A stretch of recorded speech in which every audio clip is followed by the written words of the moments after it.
આકાશવાણી ભુજ સમાચાર કલ્પના શાહ વાંચે છે. નમસ્કાર. રાષ્ટ્રપતિ દ્રૌપદી મુર્મુએ નવી દિલ્હીમાં સ્વચ્છ સર્વેક્ષણ 2024-25 પુરસ્કારો એનાયત કર્યા. આ પ્રસંગે શ્રીમતી મુર્મુએ ભાર મૂક્યો હતો કે સ્વચ્છતા એ વિકસિત ભારત 2047 વિઝનના સૌથી મહત્વપૂર્ણ પાસાઓમાંનું એક છે. તેમણે દેશવાસીઓને દેશને સ્વચ્છ, સ્વસ્થ અને વિકસિત બનાવવા માટે આગળ વધવા અપીલ કરી હતી. રાષ્ટ્રપતિ દ્રૌપદી મુર્મુએ ગઈકાલે સ્વચ્છ સર્વેક્ષણ 2024-25 પુરસ્કારો એનાયત કર્યા, જેમાં સ્વચ્છ શહેરોની અલગ અલગ 5 શ્રેણીમાં 10 લાખથી વધુ વસ્તી ધરાવતા શહેરોમાં રાજ્યનું અમદાવાદ પ્રથમ ક્રમે રહ્યું. કેન્દ્ર સરકારના વાર્ષિક સ્વચ્છતા સર્વેક્ષણમાં સુરતે શ્રેષ્ઠ પ્રદર્શન કર્યું છે. 10 લાખથી વધુ વસ્તી ધરાવતા શહેરોમાં સુપર સ્વચ્છ લીગમાં સુરત શહેર દેશભરમાં બીજા ક્રમે રહ્યું છે. સ્વચ્છ સર્વેક્ષણ પુરસ્કાર 2024-25માં 3 થી 10 લાખની વસ્તી ધરાવતા શહેરમાંથી સુપર સ્વચ્છ લીગ કેટેગરીમાં ગાંધીનગરને પણ સ્થાન મળ્યું છે, જ્યારે સ્વચ્છતાના ક્ષેત્રમાં ઉત્કૃષ્ટ કાર્ય બદલ વડોદરા અને કેન્દ્ર શાસિત પ્રદેશ દમણને સ્વચ્છ સર્વેક્ષણ પુરસ્કારો 2025 હેઠળ ઉભરતું સ્વચ્છ શહેર તરીકે સન્માનિત કરવામાં આવ્યું છે. ગુજરાત માધ્યમિક અને ઉચ્ચતર માધ્યમિક શિક્ષણ બોર્ડ દ્વારા ધોરણ 12 સામાન્ય પ્રવાહમાં જૂન-જુલાઈ 2025 પૂરક પરીક્ષાનું 51.58% પરિણામ આવ્યું છે.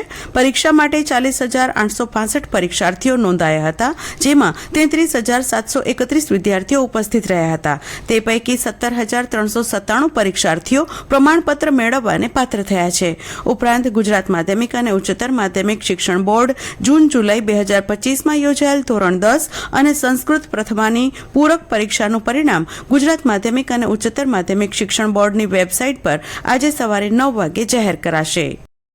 કોંગ્રેસ નેતા અમિત ચાવડાને ગુજરાત કોંગ્રેસ પ્રદેશના પ્રમુખ બનાવવામાં આવ્યા છે. સત્તાવાર યાદીમાં જણાવ્યા અનુસાર તુષાર ચૌધરીને ગુજરાત વિધાનસભામાં વિરોધ પક્ષના નેતા બનાવવામાં આવ્યા છે.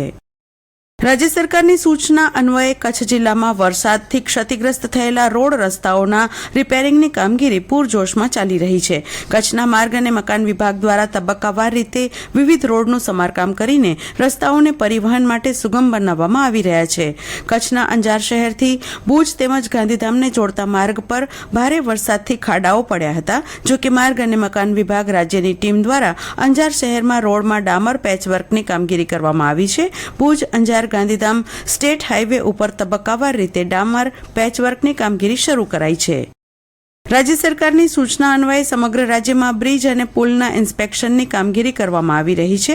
કચ્છ જિલ્લામાં મુન્દ્રા તાલુકામાં બરાયા અને બાબિયા બ્રિજને જિલ્લા વહીવટી તંત્ર દ્વારા જાહેરનામું બહાર પાડીને ભારે વાહનો માટે બંધ કરવામાં આવ્યા છે. જોકે માર્ગ અને મકાન વિભાગ દ્વારા વાહન ચાલકોની સલામતીને ધ્યાને લઈને આ બંને બ્રિજ ઉપર હાઇટ બેરિયર લગાવવામાં આવ્યા છે. પ્રથમ તબક્કામાં બરાયા બ્રિજ અને હાલમાં બાબિયા બ્રિજ ઉપર હાઇટ બેરિયર ઇન્સ્ટોલ કરવાની કામગીરી પૂર્ણ કરાઈ છે. આ ઉપરાંત માર્ગ અને મકાન વિભાગ દ્વારા ચેતવણી દર્શાવતા વિવિધ સાઇન બોર્ડ પણ લગાવવામાં આવ્યા છે. ભારે વરસાદની પરિસ્થિતિ બાદ ક્ષતિગ્રસ્ત થયેલા રોડ રસ્તાઓની મરમ્મત કામગીરી કરાઈ રહી છે, તો બીજી બાજુ કેટલાક જૂના બ્રિજ પર ભારે વાહનોની અવરજવર પર પ્રતિબંધ ફરમાવતા જાહેરનામું બહાર પાડવા રજૂ કરાયેલી દરખાસ્તને પગલે ચિત્રોડ, રાપર, બાલાસર રાષ્ટ્રીય ધોરીમાર્ગ પર રાપર અને બાલાસર વચ્ચે આવેલ ખારી નદી પર આવેલ જૂના મેજર બ્રિજ પરથી ભારે વાહનોની અવરજવર બંધ થવા તેમજ વૈકલ્પિક માર્ગનો ઉપયોગ કરવા હુકમ કરાયો છે. તેવી જ રીતે માંડવી, નલિયા, નારાયણ સરોવર રોડના લાયજા બાયડ રોડ પર આવેલ માઇનોર બ્રિજ તથા બાયડ દેઢિયા રોડ પર આવેલ મેજર બ્રિજ પરથી ભારેથી અતિભારે વાહનોની અવરજવર પર પ્રતિબંધ ફરમાવાયો છે, તેમજ વૈકલ્પિક માર્ગનો ઉપયોગ કરવા હુકમ કરાવાયો છે. કચ્છમાં જિલ્લા પંચાયત સિંચાઈ વિભાગ હસ્તક નાની સિંચાઈ યોજનાના 170 ડેમ આવેલા છે. અત્યાર સુધી આ પૈકી 53 ડેમ ઓવરફ્લો થયા છે, જે નાની સિંચાઈના કુલ ડેમના 30% થવા જાય છે. રાપર, ભચાઉ અને અંજાર તાલુકામાં એક પણ ડેમ ઓવરફ્લો થયો નથી. જિલ્લામાં 44 ડેમ એવા છે કે જેમાં પાણીનો જથ્થો સીલ લેવલ એટલે કે જીવંત જથ્થાની સપાટીથી નીચો છે. આ 44 પૈકી 32 ડેમ આ 3 તાલુકામાં આવેલા છે. મુન્દ્રામાં એક ડેમ છલકાયો છે. જિલ્લામાં માંડવીમાં અત્યાર સુધી સૌથી વધુ 16 ડેમ ઓવરફ્લો થયા છે. હવે માત્ર 5 જ ડેમ છલકાવાના બાકી છે. અબડાસામાં 24 પૈકી અત્યાર સુધી 11 ડેમ ઓવરફ્લો થયા છે. અને આ સાથે સમાચાર બુલેટિન પૂરું થયું. નમસ્કાર.